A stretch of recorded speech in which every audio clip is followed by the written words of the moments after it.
Buenos días, queridas maestras. Día de hoy vamos a iniciar nuestra sesión con el tema docencia compartida, que tiene que ver mucho con el trabajo cooperativo.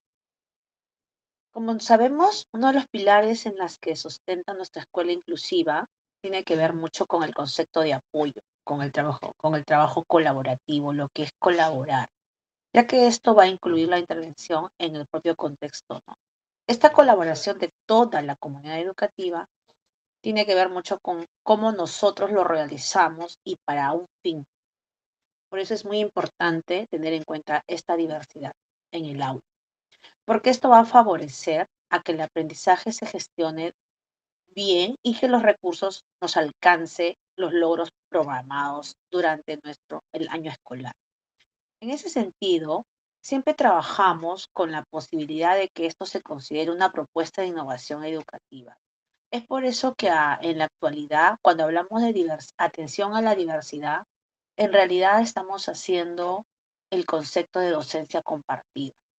Entonces, cuando ustedes escuchen este término de docencia compartida, lo que se está trabajando es la relación que hay con la atención a la diversidad, que ya es una realidad en todas las instituciones educativas, donde hay niños con necesidades educativas y no solamente necesidades físicas, visuales, auditivas o intelectual, sino también en los mismos niños que nosotros tenemos en nuestras aulas de educación básica regular, son estudiantes que tienen una diversidad, que tienen diferentes formas y ritmos de aprendizaje, lo que hace que también ya estén dentro de la diversidad y tengamos pues que empezar nosotros a hacer características distintas dentro de nuestras sesiones de aprendizaje para que estos niños pues logren aprender al igual que los demás. Entonces, la docencia compartida es una actuación conjunta de todos los docentes en las aulas porque todos colaboramos para promover interacciones de aprendizaje y sobre todo la participación de nuestros estudiantes. Entonces aquí entra en debate una pregunta que nos dice, ¿apoyos en pequeños grupos o docencia compartida? A veces podría como quizás sobreentenderse, ¿no? Entonces diríamos que ambas son modalidades de cómo nos organizamos, ya que todas ellas, tanto en pequeños grupos o docencia compartida, favorecen la atención a la diversidad. El apoyo en pequeños grupos se basa en formar, como su nombre lo dice, grupos reducidos en función a diversos criterios para atenderlos fuera del grupo del aula que tenemos. O sea, aquí nosotros hacemos un pequeño apoyo, quizás en las tardes, quizás con actividades donde nosotros le digamos a la mamá, ustedes pueden apoyarme con realizar estas actividades, tanto el docente como la familia, porque acá recuerden que también la familia colabora. En relación a la docencia compartida, pues está básicamente en vertebrar y fortalecer el grupo de clase con la intervención conjunta de dos maestros en el aula que pueden llevar a cabo tareas idénticas, complementarias o subsidiarias. Entonces, si nosotros tendríamos en nuestra aula, por ejemplo, un niño con autismo o un Asperger o un niño hábil, pero o un TDAH quizás, que necesita a un docente, que ahora lo llamamos docente sombra. Entonces ahí nosotros podemos hacer la docencia compartida, porque eso nos va a permitir fortalecer nuestro grupo de clase, de tal forma así que los chicos pues sientan el apoyo en el aula, ¿no? No se sientan solos. ¿Por qué? Porque una sola docente no puede atender a 30, 35 niños en algunos casos, ¿no? Y cuando son niños pequeños, tampoco puedes atender a los 15 o 20 o 25 estudiantes. Es por eso que las docentes de inicial siempre tienen que trabajar de la mano con un auxiliar, porque lo requiere. Una sola persona no puede ver a tantos niños sola, ¿no? Entonces, por eso es una necesidad. Entonces, del término de docencia compartida ya se está llevando a cabo en nuestras instituciones.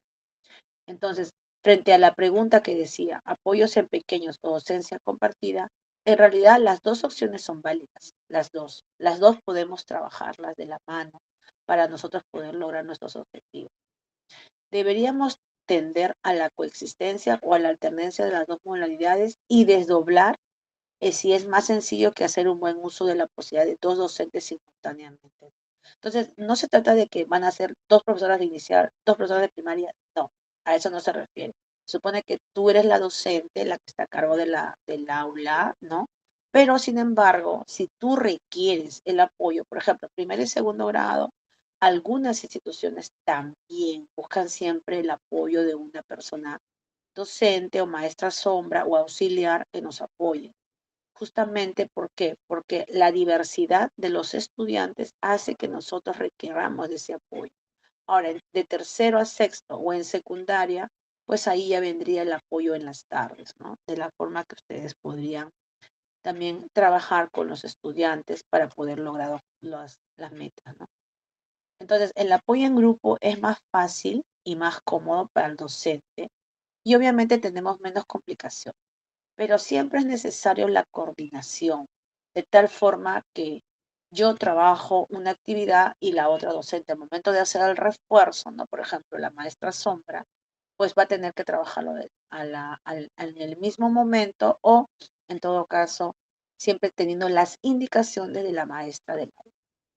Entonces, como les digo, ¿no? No es que seamos dos docentes del mismo nivel, que estemos en el aula, eso no es docencia compartida, sino es siempre el apoyo que tenemos que llevar nosotros eh, para que los estudiantes pues puedan aprender, ¿no? Mucho mejor. Ahora, la importancia que tiene este grupo que nosotros hacemos referencia para los niños de estas edades, tenemos que tener en cuenta las condiciones que hay que crear para que se pueda trabajar con los tutores en el aula. Sobre todo hablamos de tutores cuando hablamos en secundaria, ¿no? Entonces en secundaria están los docentes, está el auxiliar, pero aparte también hay un tutor. Entonces este tutor siempre va a trabajar de la mano con todos los docentes, porque él tiene que conocer el caso de lo que va sucediendo, de tal forma que él en la hora de tutoría pues también pueda trabajar, ¿no? Entonces ahí es donde viene el trabajo colaborativo, de tal forma que aquí los roles de los dos maestros pues estén de la mano, ¿no? Obviamente por eso tienen que planificar en, estructurarlo, ¿no? Cuando se hace antes de empezar el bimestre, hacer una reunión colegiada para poder pues justamente compartir de la forma que podemos trabajar con estos niños, ¿no? Sobre todo esto se ve más en secundaria, porque inicial y primaria, como trabajamos solas en una sola aula, es poco más sencillo. Sin embargo, en secundaria es un poco más complejo, por eso es importante hacer el trabajo colegiado, de tal forma que así se puedan trabajar todas las actividades y tener pues la misma meta, llegar con todos, ¿no? Entonces, el grupo de referencia en estas edades es también, hay que tener en cuenta también su sistema social en el que se encuentran, en el que conviven, ¿no? Tener en cuenta los compañeros, que son un referente muy potente para los estudiantes, qué tipo de niños son, ¿no? Yo recuerdo que les compartía un video donde los estudiantes aprendían lenguaje de señas, ¿se acuerdan? Donde habían niños con discapacidad auditiva y pues los mismos niños del aula querían aprender para poder comunicarse con sus compañeros. Entonces eso permite pues que ese grupo de referencia permite pues poder lograr los objetivos con mayor facilidad. Y estoy segura que en esa institución no solamente han trabajado con los estudiantes, sino también inclusive hasta con los padres de esos estudiantes para que acepten, ¿no? De que todos estamos en una diversidad y que todos tenemos derechos a ser pues integrados, trabajar ahí de la mano de manera colaborativa sin necesidad de tener que discriminar, excluir, bueno, y evitar todo ese tipo de características con estudiantes, ¿no? Entonces, eso es la idea de conocer el grupo, el aula en la que nosotros trabajamos, teniendo en cuenta pues estos elementos, los cuales pues nos van a poder permitir y sobre todo que el estudiante, ¿no? Pueda aprender y pues se sienta dentro de su escuela, pues como se dice, un ambiente de convivencia, ¿no? También hay que tener en cuenta las condiciones para la colaboración. Aquí debe haber siempre una confianza mutua. El apoyo debe ser pues vivido como una ayuda entre maestros para los estudiantes y no como que ay, como algo que nos están obligando, como algo que en la que nosotros nos sentimos, pues, ¿no? Eh, ¿Cómo podemos decir? Hostigados quizás, ¿no? Ay, no, yo no quiero hacer eso, no, no. Siempre aquí, por eso es importante la comunicación, donde hay una confianza mutua y sobre todo a la persona que nosotros ponemos, pues sea una persona de confianza, ¿no? A veces en algunas instituciones he escuchado, ¿no? Que a veces la docente que trabaja en el trabajo colaborativo, trabaja con otra o una auxiliar o una maestra sombra para los casos que menciono y a veces no se sienten cómodas, ¿no? Entonces, ahí por eso es importante de que cuando nosotros necesitemos trabajar a alguien, sea alguien de nuestra confianza, alguien en la que nosotros confiemos y nos sintamos bien. Sabemos que no, de repente no nos va a hacer quedar mal, porque a veces ha pasado también eso en algunas instituciones y eso trae conflictos, ¿no? Entonces, para evitar eso, es mejor que nosotros veamos a una persona que sea de nuestro entorno, que sea una conocida, o de repente alguien que nosotros que veamos seamos, que sea preparada, ¿no? Y que conozca el trabajo y sobre todo que la conozcamos, sabemos cómo es su trabajo, de tal forma que así pues podamos nosotros tener eso que es la confianza mutua, que es muy importante para que nos ayude a nuestro trabajo, porque la idea no es que nos den más trabajo, ¿no? Sino la idea es que esta confianza mutua colabore a que el trabajo que nosotros realizamos en el aula pues sea ameno, tranquilo, y no nos tengamos que sentir pues estresadas, cansadas, ansiosas, sino por el contrario, pues en una confianza mutua donde podamos trabajar en algo, que es lo que nosotros buscamos. Entonces, eso también es importante tener en cuenta cuando trabajemos la docencia compartida. Otro es sentirse una más del grupo, ¿no? Entonces, los maestros de apoyo, ¿no? En este caso, la maestra sombra o la auxiliar, que entran a nuestras aulas, también tienen que sentirse más o menos ellas, conocer cómo se tiene que trabajar para que ella trabaje en el mismo ritmo de lo que nosotros buscamos. Por eso es importante que haya una muy buena comunicación y una muy buena coordinación dentro de las actividades que nosotros queremos plantear para los estudiantes que requieren el apoyo. Otra de las cosas, como mencionaba, es la planificación de la sesión. Acordar la hora, ¿no? ¿Qué se va a hacer? ¿En qué momento se va a hacer? ¿Qué tipo de actividades y qué contenido? De tal forma que así la persona con la que trabajamos pues conozca, ¿no? Y cómo lo va a realizar. Hay que prever qué organización se hará en el espacio y los tipos de agrupamientos de los niños, acordando siempre el nivel de participación que tendrá cada uno. A veces los maestros sombras solamente se sientan al costado del estudiante y cuando nosotros pedimos realizar actividades, pues él o ella lo hace pues al lado del niño que lo requiere, pero siempre con mucha actividad, ¿no? Por ejemplo, los maestros sombras siempre están por lo general con niños TDAH y con niños Asperger, mm, que tienen problemas de conducta, obviamente, ¿no? Porque el niño Asperger que no tiene problemas de conducta, en realidad no lo necesita, no lo requiere. Pero si tiene un problema de conducta, sí. ¿Por qué? Porque constantemente va a querer salirse, va a querer de repente caminar afuera. Entonces, en esos lapsos de tiempo donde ya se ha preveído una organización, la maestra sombra tendrá que hacerlo, ¿no? Sin necesidad de interrumpir la clase, salen ambos, realizan la actividad y regresan. Entonces, por eso es importante planificar cómo se va a atender al estudiante para justamente evitar pues que se den barreras para el aprendizaje, ¿no? Y de tal forma que podamos evaluar y pues seguir dando mejores propuestas a lo que vamos trabajando. Es cierto que a veces cuando planificamos no siempre se da de la misma forma que estructuramos, ¿no? Porque sabemos que eso es muy flexible y que puede ir variando durante la sesión. Entonces, por eso, cuando varía, al final de la clase, cuando ya los niños se retiran, es importante anotar tanto la docente del aula como la maestra sombra que acompaña o la auxiliar. Anotar justamente eso, ¿no?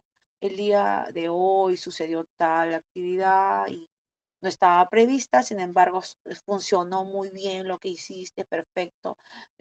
La siguiente clase también la podrías usar, ¿no? Entonces, ese tipo de acciones nosotros podemos anotar de tal forma que ambas sabemos que pues es importante realizarlo porque era necesario, ¿no? Según el caso que se presente. Por eso es importante la planificación que nosotros tengamos durante nuestras actividades. Ahora, lo siguiente son los tipos de apoyos que se pueden dar, ¿no? Los roles, como decir. Aquí se va a establecer la intervención de apoyo que nosotros realizamos, teniendo en cuenta siempre el trabajo cooperativo, ¿no? Lo que siempre se repite, porque en la docencia compartida eso es básicamente, es un trabajo cooperativo donde nosotras como docentes de aula recibimos el apoyo al 100%. ¿Por qué? Porque esto nos va a permitir mejorar, fomentando obviamente una buena interacción entre estudiantes y maestros. Ahora, dentro de este trabajo, no solamente interactúa el estudiante con otro para explicar lo que ha aprendido. Entonces, a veces en algunas instituciones no tenemos maestras sombras. ¿Por qué? Porque los recursos económicos no nos permiten. Es cierto, hay maestras sombras por lo general en instituciones particulares, ¿no? Y a veces algunas instituciones que los padres pues contratan a un auxiliar, pero muchas veces pues también hay aulas que no quieren, ¿no? Hay papás que no quieren pagar, ¿no? Y pues nos dejan solos. Entonces, ¿qué hacemos nosotros en ese caso? Entonces, ahí, como estamos solos y no tenemos ese apoyo, pues entonces tenemos que aprovechar de los niños, ¿no? Tenemos niños con alto rendimiento, hay niños que aprenden muy rápido. Entonces, ahí tenemos que usar a esos niños como nuestros aliados, ¿no? Entonces, ellos, como son los que aprenden rápido, ellos se van a sentar siempre al lado de un estudiante que requiere el apoyo, ¿no? Por ejemplo, los niños con bajo rendimiento escolar que suelen presentarse en primero, segundo, tercer grado. Bueno, en realidad hasta secundaria, ¿no? Pero es más evidente en los primeros grados por lo mismo que tienen que aprender a leer y escribir, ¿no? Entonces, el niño que ya sabe leer, por ejemplo, un Asperger, por ejemplo, con buena conducta, obviamente, que sabe leer, él puede ser nuestro aliado en un caso, por ejemplo, ¿no? De organizarle las ideas a este estudiante de tal forma que esto pues pueda favorecer el aprendizaje cooperativo, ¿no? Entonces el niño que se equivoca, ok, lo revisa con él, así como nosotros vamos revisando con los demás, pero estos estudiantes pueden apoyarnos a nosotros a hacer justamente lo que buscamos, un aprendizaje cooperativo dentro de las aulas.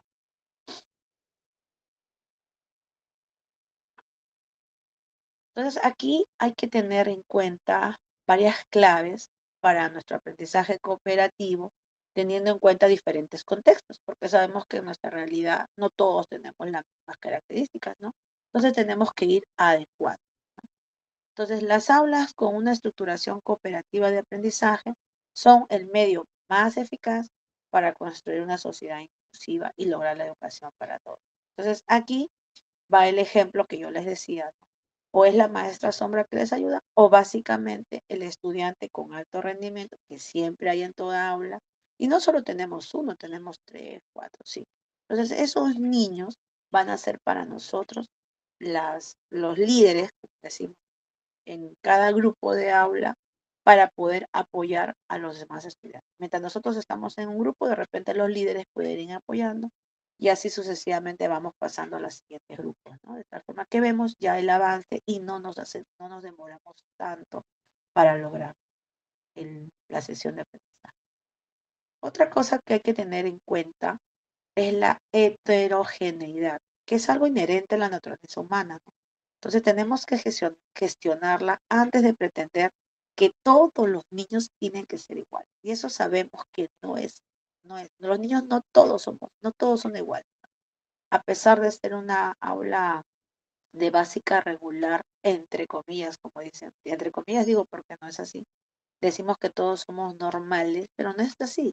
Todos tenemos diferentes formas y estilos de aprendizaje. Algunos son más auditivos, otros son visuales, otros son a través del movimiento y así, ¿no? Entonces, por eso nos decimos que es imposible creer que todos son homogéneos. Es por eso que usamos la clave uno, ¿no? Que es el apoyo de estudiantes que nos puedan apoyar justamente ahí con esos niños heterogéneos para poder, pues, más o menos tratar de nivelar y centrar el aprendizaje para todos. La clave 3 es introducir el aprendizaje cooperativo en el aula, de hacer cambios sustanciales, ¿no? Entonces, todos los niños, si desde el primer día de clase nosotros les decimos que la forma de trabajo en el aula es de manera cooperativa, entonces, si le damos la actividad, por decir el niño lo termina antes y los demás todavía están demorando o se equivocan justamente en el aprendizaje cooperativo, es que ellos mismos evalúen y se autoevalúen, y con el niño que tenemos aquí como líder, pues él pueda apoyarnos a que justamente ellos puedan observar, ¿no? Dónde está su dificultad y de esta forma pues puedan lograr. Entonces, este aprendizaje cooperativo ya es un término en el que ya nosotras venimos trabajando ya hace bastante tiempo, sino que quizás el término no lo manejábamos o no lo usamos, pero en realidad es el trabajo que hacemos pues en nuestro día a día. Otra de las claves que hay que tener en cuenta es la cohesión de los grupos o equipos en una condición necesaria, pero no suficiente para estructurar las actividades de forma cooperativa. Entonces aquí viene ya lo que les mencionaba en la clave 1 y 2, pues que hay que tener a nuestros jefes de grupo, como le decía. Entonces, de tal forma que ellos puedan apoyar. Ahora, también es importante que cuando hagamos grupos, no siempre sea el mismo, ¿no? Sino que de repente en un mes, el que funciona bien, perfecto, pero también podríamos ir cambiando, de tal forma que así todos van pasando por ser jefes de grupo, ¿no? Entonces, obviamente el que tiene dificultad va a querer mejorarse, ¿no? Y entonces, en este trabajo cooperativo, él también lo va a poder lograr y entonces él también puede ser jefe de grupo, ¿no? Para justamente poder mantener esto, ¿no? De tal forma que todos los niños se sientan bien, porque se dan cuenta que lo están logrando, así sea poquito, pero lo está logrando. Entonces, también es importante que en estos grupos, pues, veamos ese tipo de características para cada uno de los chicos. Otra de las claves, hay que utilizar las estructuras cooperativas para garantizar la interacción entre estudiantes en el trabajo de equipo, ¿no? Entonces, cuando hablamos de interacción, es cómo se llevan, cómo hablan, si comparten. No sé si a ustedes les ha pasado a veces cuando iniciamos con un nuevo grupo, ¿no? En el mes de marzo, y los ponemos en grupos así diversos y no por afinidad, porque a veces pasa, dependiendo del grado también. Bueno, en inicial no suele pasar eso, pero sí pasa mucho en primaria y secundaria, he observado eso, cuando los cambias del grupo que no les corresponde, o sea, el grupo de que no son muy, quizás muy amigos, entonces ahí la interacción no es tan buena en algunos casos. Entonces ahí es donde a veces podría esto tener un poco de dificultad, ¿no? Entonces por eso es importante que para el trabajo cooperativo también hay que trabajar mucho, mucho, mucho la parte de interacción social y emocional, ¿no? La importancia de llevarse entre, de que no se trata de que están compitiendo, sino de que están trabajando de manera colaborativa para un bien común. Eso es importante. Siempre centrar a los chicos con esos términos, ¿no? De tal forma que ellos cambiamos su chip, ¿no? Como decimos, y ellos pues puedan ver que este trabajo cooperativo no es el que gana, sino es el grupo, el grupo, es el grupo. Si todos lo trabajan, todos lo hacen, pues es el grupo que es el que gana, el grupo, pero no es uno solo, siempre trabajando a nivel de grupo y no de individualidad, que es lo que se busca, ¿no?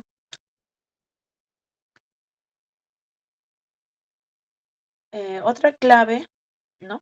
Es también trabajando cooperativamente, no solo se desarrollan las competencias sociales y ciudadanas, sino muchas otras relacionadas con las competencias comunicativas y metodológicas. Entonces, como veíamos en las claves 5 y 6, no solamente es la parte social, de que se lleven bien, de que conozcan qué es lo que van a hacer, de que como ciudadanos, cómo deben trabajar de manera cooperativa, ¿no? No solamente es eso, sino que cuando ellos terminan de hacer un trabajo, ellos tienen que comunicar qué es lo que han logrado, ¿no? Entonces, eso también pues obviamente nosotros logramos competencias comunicativas, ¿no? Que es la parte de la oralidad, ¿no? Que es una competencia.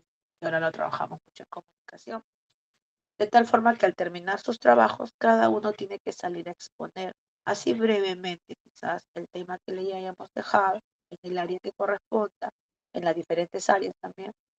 Entonces, también estaríamos nosotros trabajando esta competencia que es muy importante y nosotros, que es la oralidad. Entonces, si queremos evitar problemas de expresión oral, pues aquí está la clave, en el trabajo cooperativo que nosotros realizamos con los chicos. Por eso también es muy importante. ¿Por qué desarrollamos esta competencia? Siguiente clave para que el aprendizaje cooperativo sea efectivo, es decir, que favorezca el desarrollo integral de todas las capacidades. Entonces, si nos damos cuenta, si nosotros trabajamos todas las claves, desde la 1 hasta la 7, vamos a darnos cuenta que estamos favoreciendo un desarrollo integral de todas las capacidades, no solamente de matemática, no solamente de comunicación, ni de personal de religión, sino de todas. O sea, por eso dice que es integral, de tal forma que así los estudiantes no solo desarrollen, solamente son genios en matemáticas, solamente son muy buenos escribiendo textos, solamente son muy buenos eh, realizando una actividad, no, o solamente son muy buenos en educación física, en las actividades motrices, no. Lo que estamos favoreciendo aquí es el desarrollo integral de todas sus capacidades. Eso es lo que se busca, es el objetivo final en la que nosotros nos va a permitir, teniendo en cuenta un trabajo cooperativo con nuestros. Ese es el objetivo final, ¿no? Y miren, si ustedes revisan cada una de las claves que hemos revisado, pues van a darse cuenta que efectivamente vamos a lograr eso, que es el desarrollo integral.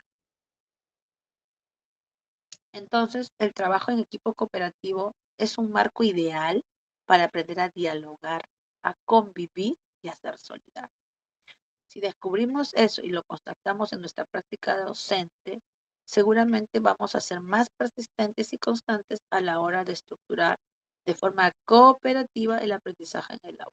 A pesar de las dificultades, ¿no? Yo sé que no es tan fácil, porque no lo es, sobre todo cuando empezamos con un grupo nuevo. Ahora, cuando llevamos ya 2, 3 años con el mismo grupo, quizás esto es un poco ya más sencillo porque ya lo hemos trabajado al inicio, pero cuando empezamos el primer día de clases, todo marzo, abril, a veces hasta mayo, es más, hay aulas que hasta julio continúan eso todavía en un proceso de que los chicos trabajen de manera cooperativa demora, no es tampoco de la noche a la mañana, no es que ya empiezo mi primer día de clase y al día siguiente lo logro, no, no es así.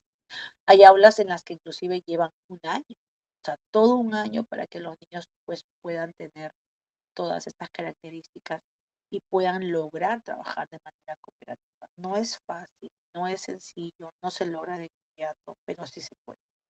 Ahora, si vemos que a pesar del grupo, ¿no? A veces en un grupo que formamos, hay 5 niños que lo hacen, pero hay uno que a pesar de eso no lo logra, porque normalmente le gusta estar en conflictos, o quizás sea violento, o tenga alguna característica que no logre poder realizarlo. Ahí es importante ya trabajarlo de manera individual con el estudiante y con la familia. Entonces, si ya vemos que hay mucha dificultad y que a pesar de que hemos hecho todas las, todas las claves que hemos visto y el niño no lo logra, ya no es el docente, no son el grupo, sino ya es el estudiante. Entonces, ese niño pues va a tener que ya ser derivado a una entidad competente, ¿no? Que sería pues la evaluación psicológica, ¿no? O de repente una evasión neurológica, dependiendo del caso como ustedes observen, para que pues la mamá, la familia lo lleven y evalúen, ¿no? ¿Qué está pasando? Entonces, cuando les traigan su informe, ahí va a estar detallado lo que presenta, cómo lo podemos ayudar. De repente podemos descartar algún problema para poder ayudarlo. Y pues eso para ustedes le va a favorecer el poder lograr, ¿no? Porque a veces pasa que ustedes trabajan muy bien, pero 2, 3 estudiantes, nada, siguen igual, no ayudan, no colaboran, no quieren exponer, tienen miedo. Entonces, y ustedes no hacen esta evaluación, pues entonces no van a lograrlo, pero no porque ustedes no hayan hecho un buen trabajo, sino porque no se les ha derivado a una entidad competente para que sea evaluado, porque el estudiante tiene características que no le están permitiendo lograr. Y ya no es el aula, no son los niños, no es la docente, no es la maestra sombra, sino es el estudiante que requiere una evaluación. Entonces, eso también hay que tenerlo muy en cuenta para nuestro trabajo colaborativo. Entonces, finalmente, para obtener éxito, se necesita interacción, meta compartida, respeto mutuo, confianza, formas de representación, creación, innovación, manipulación de espacios compartidos, una comunicación continua que es muy importante. Y bueno, las líneas claras de responsabilidad que tenemos cada uno dentro del trabajo que realizamos, tanto para los niños, nosotros, y bueno, tenemos alguien que nos apoye, y sobre todo los padres de familia. ¿Sí? Bien, hasta aquí, ¿alguna duda o pregunta sobre el, la docencia compartida que vendría a ser pues el trabajo co- colaborativo dentro de nuestras aulas? ¿Todo claro?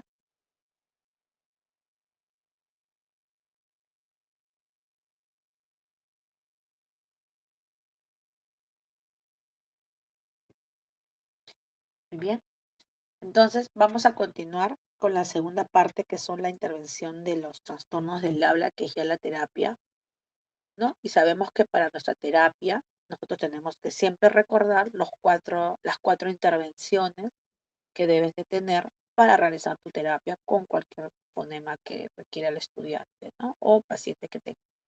Entonces tenemos que hay que ver la parte fonológica, no se olviden, luego pasamos a la parte morfosintáctica, luego a la semántica y a la pragmática. ¿Qué es lo que vamos a ver ahora en este fonema? Hay que tener en cuenta que para recordar que hasta los 4 años los niños ya deben de mencionar vocales, eso es básico, la M, la P y la T. Si nuestro niño de 4 años no ha logrado esto, entonces ya para nosotros es un indicador que debe de entrar a una estimulación del lenguaje y pasar a una terapia. ¿Ok? Entonces, 4 años en nuestra aula no habla, no hay vocales, no escuchamos claramente la M, la P o la T, entonces es una alerta de que el niño tiene que llevar una intervención. ¿Ok? Hoy vamos a ver el fonema D, el D de dadito, el D de delfín, y hay que tener en cuenta sus características, que es linguodental. Eso es importante tener en cuenta al momento de hacer todas las actividades. El trabajo que tenemos que realizar tiene que estar básicamente centrado en la lengua y en el diente, porque es oclusivo y sonoro. Entonces la posición la vamos a observar a través de imágenes más adelante, porque he traído también algunas imágenes para que ustedes puedan visualizar. Los labios tienen que estar entreabiertos, permitiendo ver los dientes y una pequeña partecita del ápice de la lengua. O sea, como le diría, la puntita de la lengua, pero así, muy pequeña. No es amplia, es pequeña. Los dientes tienen que estar ligeramente separados. No es los dientes cerrados ni muy abiertos, no, solamente ligeramente. O sea, están solamente para que pueda apretar una partecita del lápiz de la lengua, nada más. Y obviamente la lengua tiene que hacer una ligera presión contra las arcas dentarias, o sea, significa contra los bordes de los dientes, a eso nos referimos, ¿sí? Por lo general, la D de delfín o la D de dado o la D de dedo suele ser sustituida por la T o la Q, o también puede ser sustituida por la L o la R, o simplemente la omiten y no la pronuncian, ¿no? En vez de decir delfín, dicen elfín. En vez de decir durazno, dicen urazno, ¿no? Entonces, no, o no, ese es cuando lo omiten, ¿no?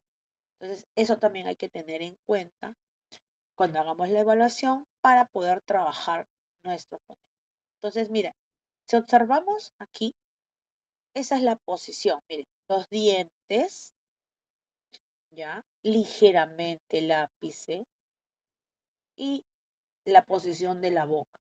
Entonces, dado. Miren ustedes, pero traten de pronunciarlo. Ustedes, dado. Miren la posición en la que se encuentra su diente, su lengua. O como hace la abeja, ¿no? Es el sonidito. Así le vamos a decir a los chicos que hagan para que tengan una correcta posición de sus órganos dentro de la pronunciación para este fonema, ¿ya? Entonces, miren, observen la imagen, que es muy importante, y yo les recomendaría que también ustedes lo repitan en casa.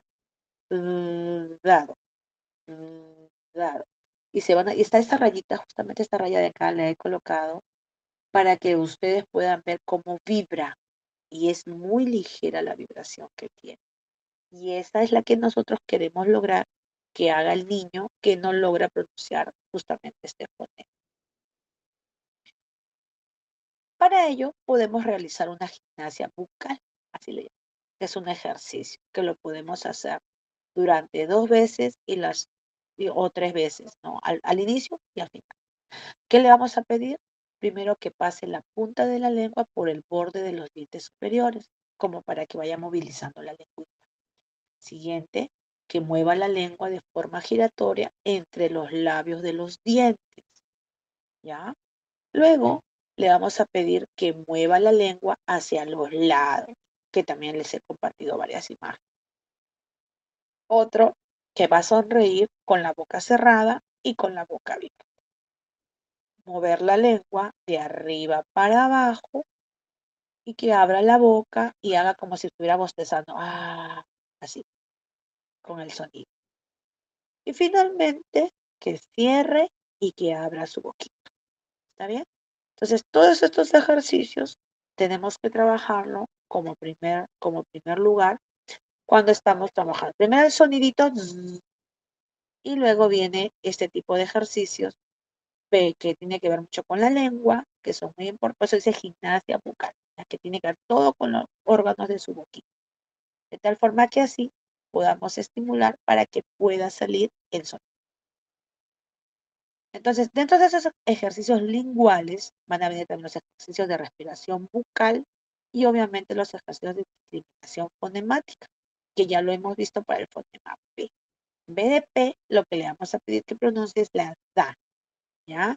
Alternando con la TA, con la LA o con la RA, de tal forma que pueda discriminar, darse cuenta que no es DA, ¿no? Cuando diga, por ejemplo, le decimos que diga dado y dice tato, está confundiendo con T o dice Lalo.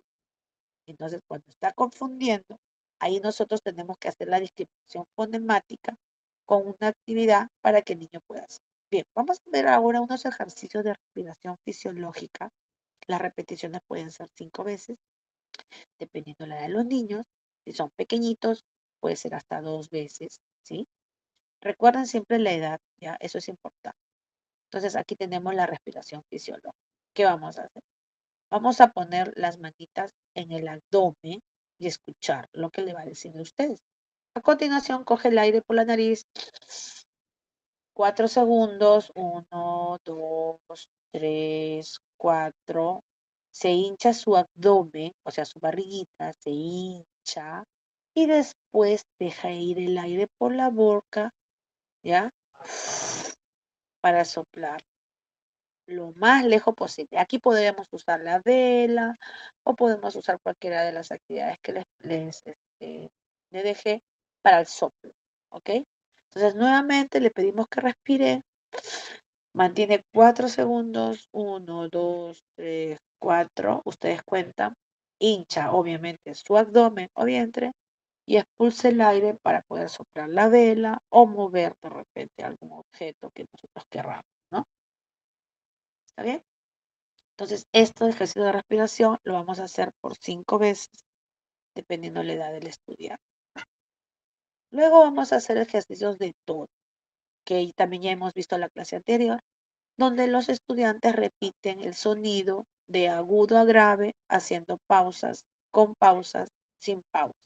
Primero iniciamos sin pausa. Entonces, empezamos. Vamos a empezar primero siempre con vocales y luego ya con el fonema, de tal forma que el niño lo vaya aprendiendo, ¿no? Que es lo más importante. Empezamos la A.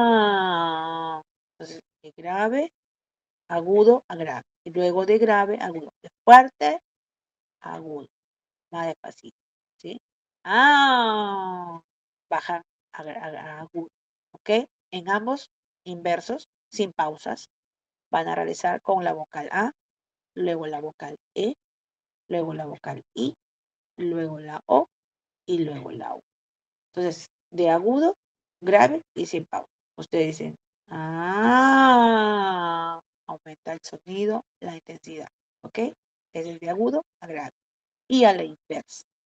¿Estamos? Luego lo van a hacer, pero ya lo van a hacer con pausas. Entonces va a ser una ah, ah. Entonces ahí viene una pausa, ya no es continuado, sino viene con pausa.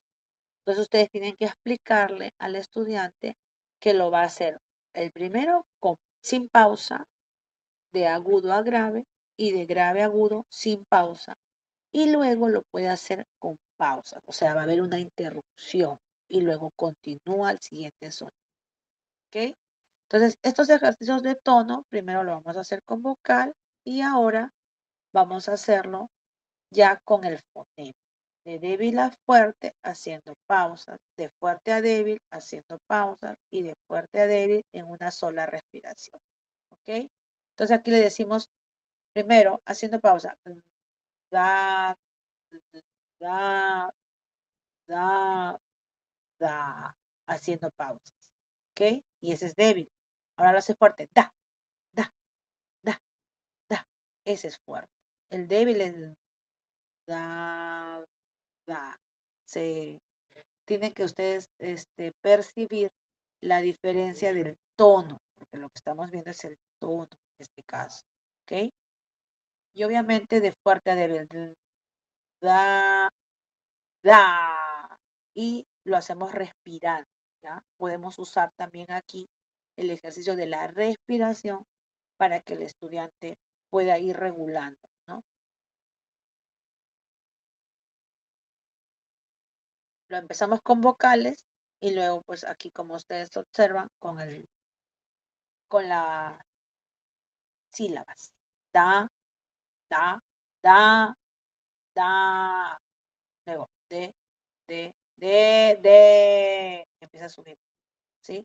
Hay que hacer, también pueden hacer cambios de acentuación con pausas. Por ejemplo, do, do, do, do. O puedes hacer de, de, en cualquier cambio. Pueden hacer cambios. Aquí no necesariamente que se establezca tal cual está, no. Ustedes pueden variar al inicio, en la segunda, en la tercera o en la cuarta acentuación, donde ustedes consideren. Yo aquí les pongo un ejemplo, pero nosotros podemos variar. Puede ser al inicio, al final. Por ejemplo, la du, ¿no? Puede ser du, ¿ya? Entonces ahí estamos trabajando lo que son los ejercicios de tono, que es muy importante para que el niño al momento de hacer la pronunciación, sobre todo cuando ya le está saliendo, él pueda acentuar según las palabras que luego, cuando tenga que pronunciar, pues él pueda hacer este tipo de tono, que también es muy importante en el cambio de acentuación con pausa y sin pausa, ¿no? Por ejemplo, el de abajo es sin pausa, ¿no? Entonces tú dices, du, du, y le subes el tono, ¿sí? O puedes hacer el di